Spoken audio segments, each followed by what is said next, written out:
everybody, what is going on? I am Maximus Rex, and this is Big Baby Reviews. We are back to our regularly scheduled videos this week. Today's Wednesday, and it is Dale Keown Day, so we're looking at Pitt number 16, cover dated December 1997. Starting with the cover, a few things that I noticed. Your typical Pitt cover, monster versus monster.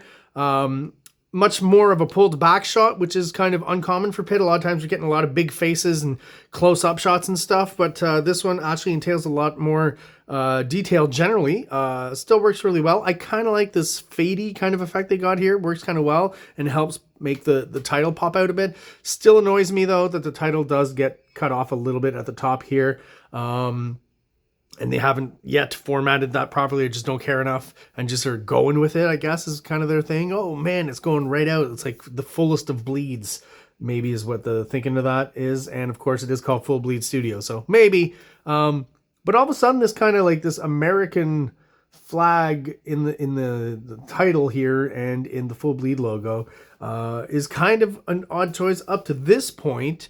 But you'll see, I guess, the change in the storyline, as we've moved 5 years further. If you saw last Pitt review, right, all continuity is kind of pushed forward 5 years. Timmy's this young teenage badass, kind of in a John Connor mold of Terminator 2, and I guess in one way it's to make everything kind of line back up with 1997, which is when this is published, right? Instead of 1992, where I guess the story was still taking place up to issue 14, 15, right?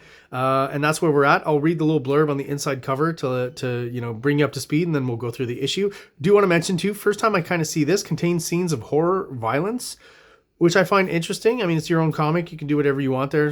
I guess it's kind of some sort of warning or rating system, which is fine if you want to put that on the stuff you publish yourself, which at this point Dale Keown is basically doing with Pitt.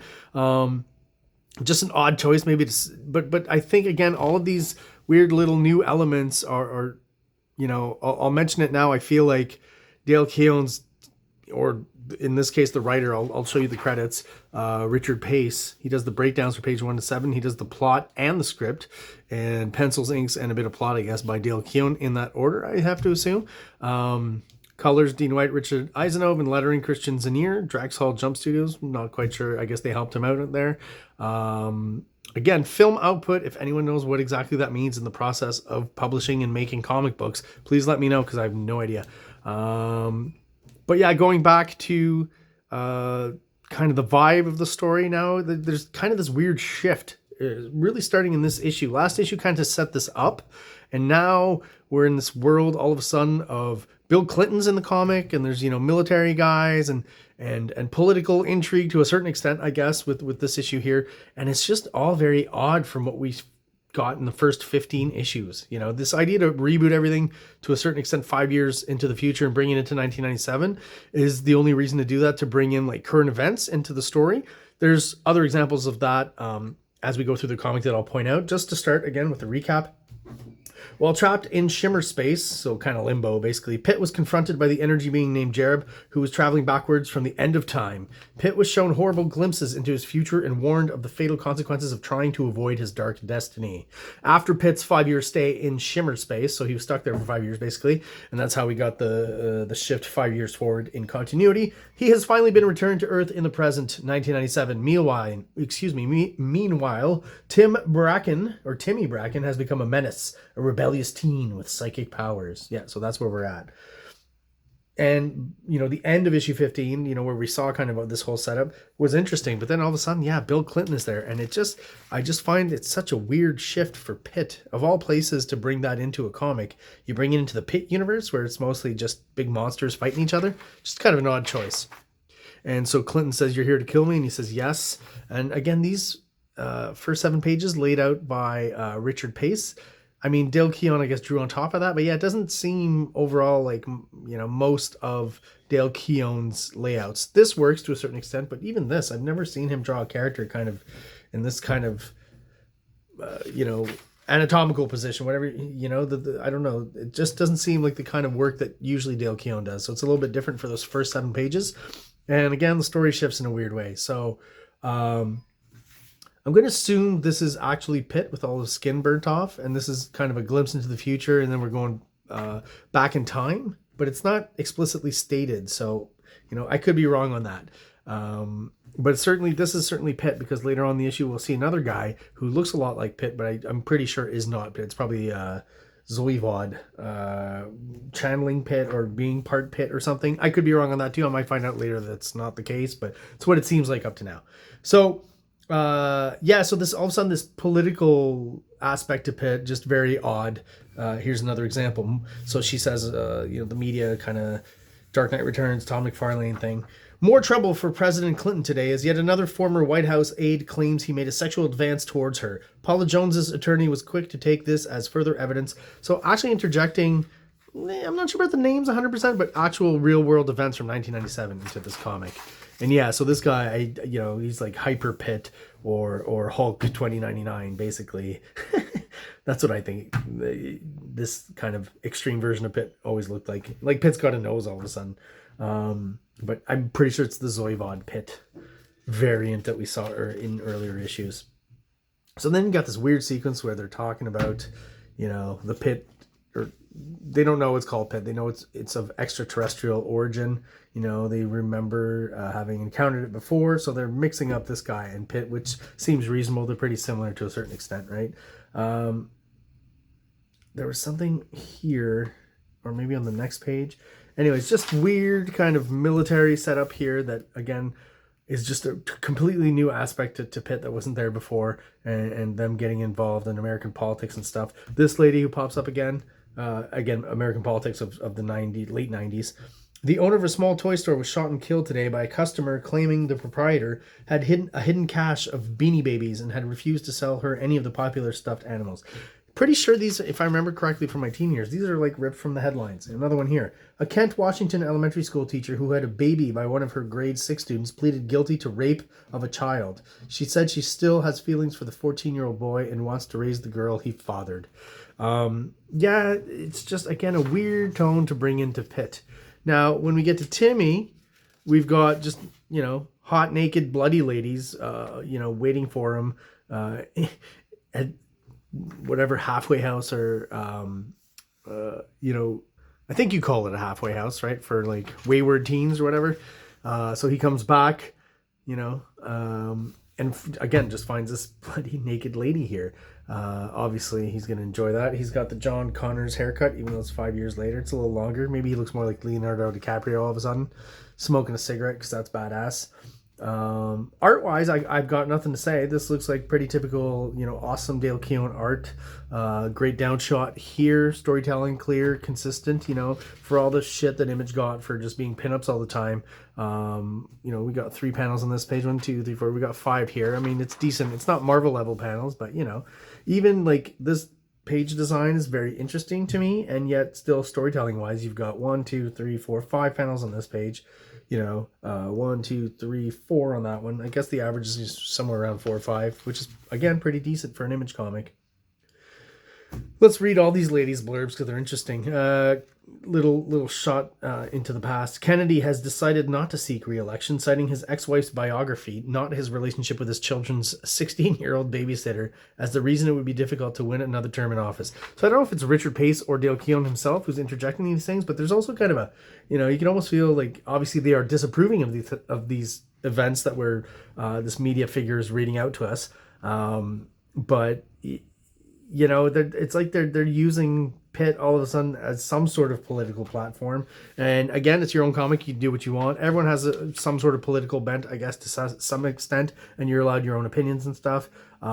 Sometimes when it gets a little too kind of blatant or obvious, it's a little off-putting. And again, I just find all of a sudden with this issue, Pitt just goes kind of weird a little bit, right? With all the political stuff there wasn't even a touch of that. It's like Dale Keown all of a sudden discovered, CNN or Fox or whatever he's watching there. Still giving us the cool double page splash though, and this is definitely a good use of it, I would say, in the sense that, we've got foreground, midground, background, lots and lots of detail on the character in the foreground, obviously lots of detail on Pitt in the middle ground. Pretty awesome, the required amount of detail for these background characters, and they are still fairly detailed, even though they are background characters. Even just the texture on the smoke is great. Really great job there, and he's inking himself, so as always it looks like $1 million.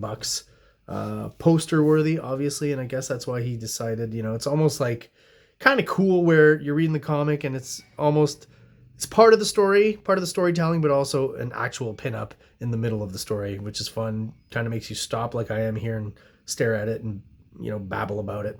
Babble on. Let's move on to the next page. Our media presenters here again. The FBI yesterday released previously censored files on former Beatle John Lennon, who was under surveillance during the early 70s because of fears he would incite anti-war violence. Yeah, and that actually turned out to be true, right? Back then, I guess maybe some of these are viewed more, or this would be viewed more as a quote-unquote conspiracy theory, but yeah, this was definitely proven right that the CIA for sure, and I think maybe even the FBI, had been doing surveillance on John Lennon all throughout the 70s. And yeah, they definitely did not like his anti-war position as a pop star who was popular and who could, you know, influence the masses, I guess is what these agencies figured. So yeah, I did mention earlier, the beautiful naked lady snaps a convenient collar on Timmy that dampens his psionic powers, whatever you want to call that. So that's why he's run away from her. And here he discovers, I guess, where all that blood that she's drenched in had come from. So she basically killed everyone in the halfway house, the counselors and stuff. I don't know if this is, I figured, like an homage to Frank Miller in Sin City. I don't know if that's an actual reference. I know the character was in the last issue, I'm pretty sure, the counselor guy, right? And there's a really bad joke here. You know, please break God. He's trying to break the collar, right? Damn it. Oh man, this is F. And they censor it too. Right, and even to do that, I don't think there was ever any swearing in PITT before, so it's kind of an odd choice there to me. She says Timmy Bracken, or I guess she's trying to like mime that she's making the mouth move here. It's not quite that obvious, but I just kind of figured that out. I think that's what he's going for. Timmy Bracken, watch your language. How will you ever get ahead? Right, like just a horrible pun. Oh, screw it. Wasn't that funny anyway? It wasn't, and this whole sequence of dialogue is just horrible. But, moving on, Timmy's no dupe, right? So, see him grab the pencils, stab her just as she's turning into this werewolf creature that we're familiar with, right? Because we know who she is. She's conveniently come back here, so maybe we'll get more in next issue as to why that werewolf and what her connection is wholly to the PITT universe. It's not quite obvious yet. Still kind of feels like just a character that Dale Keown really enjoys drawing. I mentioned before, if you look at Dragon Ring issues that I've reviewed in the past, there's a werewolf character there, not colored blue and purple, more kind of a just traditional brown, but the design of it is pretty much the same werewolf. So he's been using that design for a while. I'm thinking maybe he's just really fond of it and enjoys it. Keeps bringing it back. Looks like $1 million, gotta say, right? Once again, there's no denying the power of Dale Keown's artwork. 2 more New York City police officers have been suspended pending charges in the alleged assault with a plunger on a black it says prisoner, but it's a little typo though, so a prisoner in a police station washroom. Yeah, so again, ripped from the headlines, pretty sure. I like this lighting effect here as in the colors where he's ripping the arm off. The sparks are colored. Again, we're still a lot with orange and blue, but there's like a light blue hue here that we're getting on top of PITT as well, so really well done there. Colors could be murky on some shots, but overall, I think, again, they've settled into an aesthetic that really works for at least the late 90s. They've pulled back a little bit from some of the excess of the early computer coloring. I think the mood that they want to set is always pretty much just right. So PITT is basically, in this case here, asking, because he's been attacked by the U.S. government, basically, and he's asked them, bring me to your ruler, right? King, emperor, lord, whatever, you know. So eventually he figures out, or he's going to figure out that it's Bill Clinton. But here, for some reason, you know, I've rarely seen this. This guy's little gun here actually has kind of a pretty profound effect on PITT. So I don't know if he's got a specific special gun or whatever. Just kind of odd to me all of a sudden that PITT's a lot more vulnerable than he seemed to be before, and he falls and gets stabbed in some of this spiky debris that's conveniently there. Of course, this guy won't survive for long. I like the shot of PITT kicking him into the said spikes behind him here, so pretty gruesome death there. Pretty good depiction of it too. I think very kind of action-packed and bloody. Very cool. And now a shot that we've seen all too much of PITT just kind of bloodied and beaten.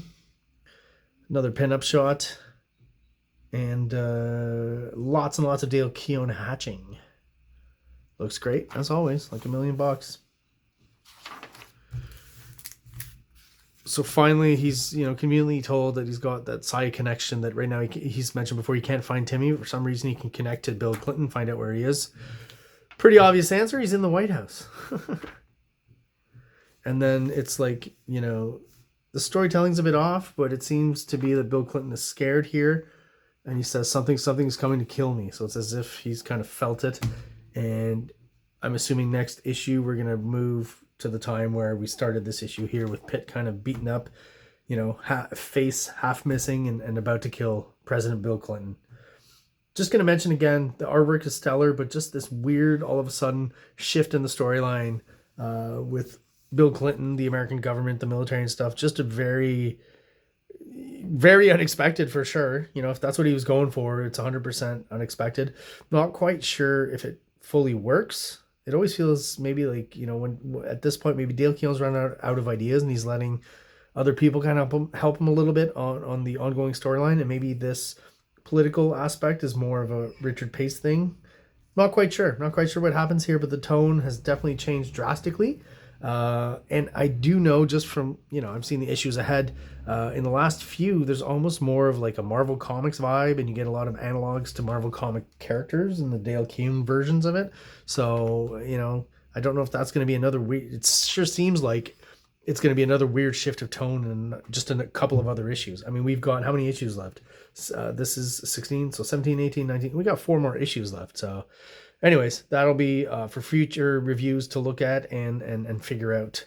And we're left with a, nice, cool, extremely illustrative, extremely hatched profile of Pitt here.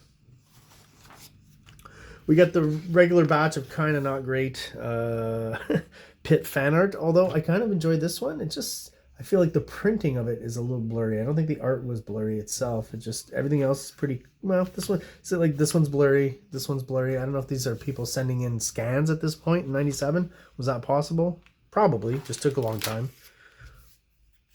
This one's pretty cool. It's colored as well. That probably helps it stand out as well, but I think even the level of drawing is pretty close to being professional, more so than others. This one's pretty cool. I don't know how much, it's all only pencil. I don't know how much is kind of looking directly at some Pitt stuff. And this seems a little more in his own style. Raymond. Not to miss crediting Raymond B. Wood on that one. And Dan Ruwadi on that one. This one's kind of different and weird. And because it's from a guy called Niels Beger, Eindhoven, Netherlands. That makes sense. Always a bit different, those Europeans. Makes sense. They live a continent away. Some of the magic of that European stuff.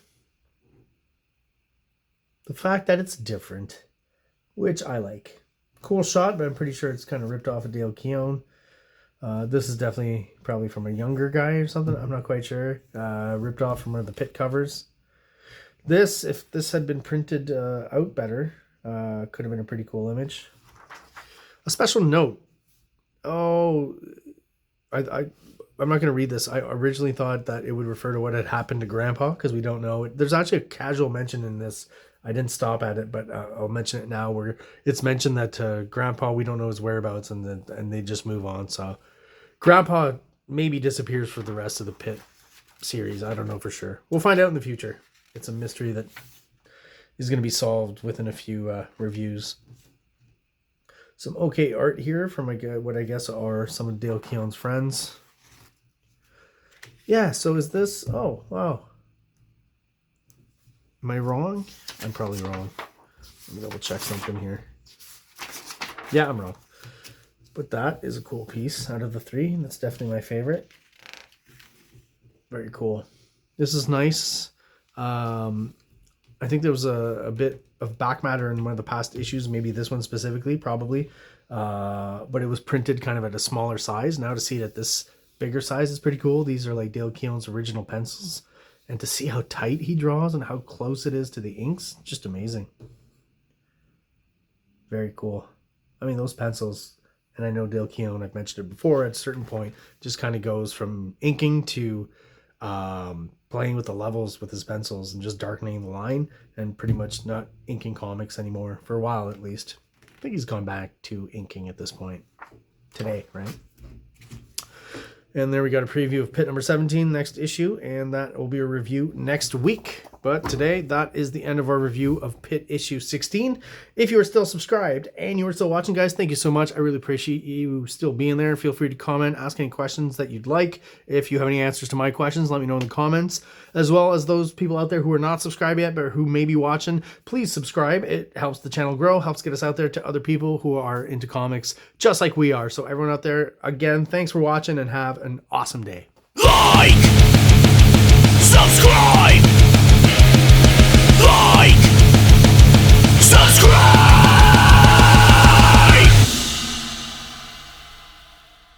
King Comics presents Big Baby, Volume 1, Issues 1 to 13, 204 pages of story and art. King Comics also presents Star Crasher one-shot, 32 pages, cosmic sci-fi surrealist adventure. You can find these fine comics at KINGCOMICS.CA, at MaximusRex13 on Instagram, or on Facebook, MaxRex or Big Baby.